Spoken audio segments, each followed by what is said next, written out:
Here's a short list of things if you have a construction company, what you need to do before you actually pay somebody as an independent contractor. Does the worker, and actually this can apply to all companies, not just construction, does the worker have an EIN number or a business name, a DBA? They should, and remember, independent contractor is an independent business. So they should have everything a business generally has. A DBA, doing business as, like fictitious business name. A business entity could be an LLC, could be an S Corp, C Corp.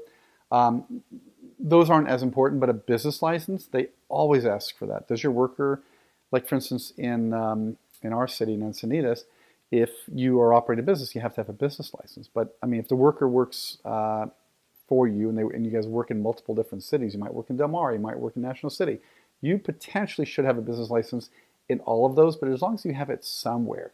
And there's an open information sharing agreement in most cities in California. You can look it up, it's public record. Type in a person's name or business name and it'll tell you whether they have a business license. And if they don't, the EDD is almost like, yeah, I'm sorry, they don't qualify, because it's actually written into the new law, which is called AB5, which got passed in 2020.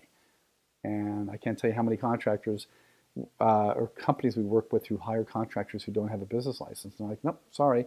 Yeah, they look great, but they don't have that, so we can't qualify them as an independent contractor. But a business license is helpful.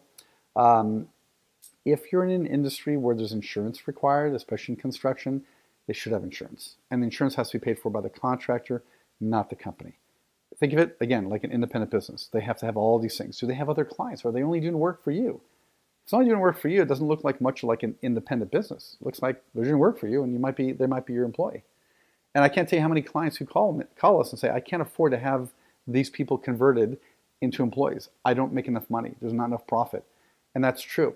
There are probably other solutions on how we can help you restructure the business so that it is either more profitable or that you, it's part of it is how the client pays for the services, right? Are you doing like for instance, for the nail salons. In the beauty industry, the EDD wants to see that the owner, who's leasing the premises, who then sublets it to a hairstylist or a person who does nails, that they are leasing the booth. Not just, hey, I'm going to take 40% as the store and 60% goes to the independent contractor. EDD doesn't like that.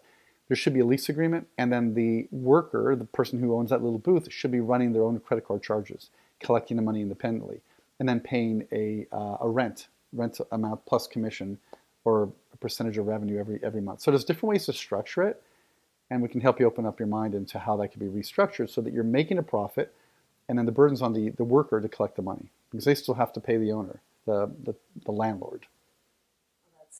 Right, if you collect all the money, like if you're my worker, and I collect all the money from the client, and then I give you your cut, well, that's why I'm giving you a 1099 because I paid you. But if it's the reverse, there shouldn't be a 1099 because you're paying me. Well, you could actually give me a 1099 for the payments for rent, but I'm not giving you the money to work. You collect that from your client and you pay me the rent plus a percentage of sales. So it's a whole different dynamic on how that gets structured. It doesn't work forever in every industry, I will tell you that. Like movie industry, how's a cameraman going to say, hey, you know what, why don't I collect this from the producer and then I'll pay you? That doesn't work like that. But in certain industries they allow it, in other ones they don't. But it's kind of hard when you have all these independent trades. But if they are specialized and they're in the trade, it's a little bit easier to show EDD that these guys really are separate.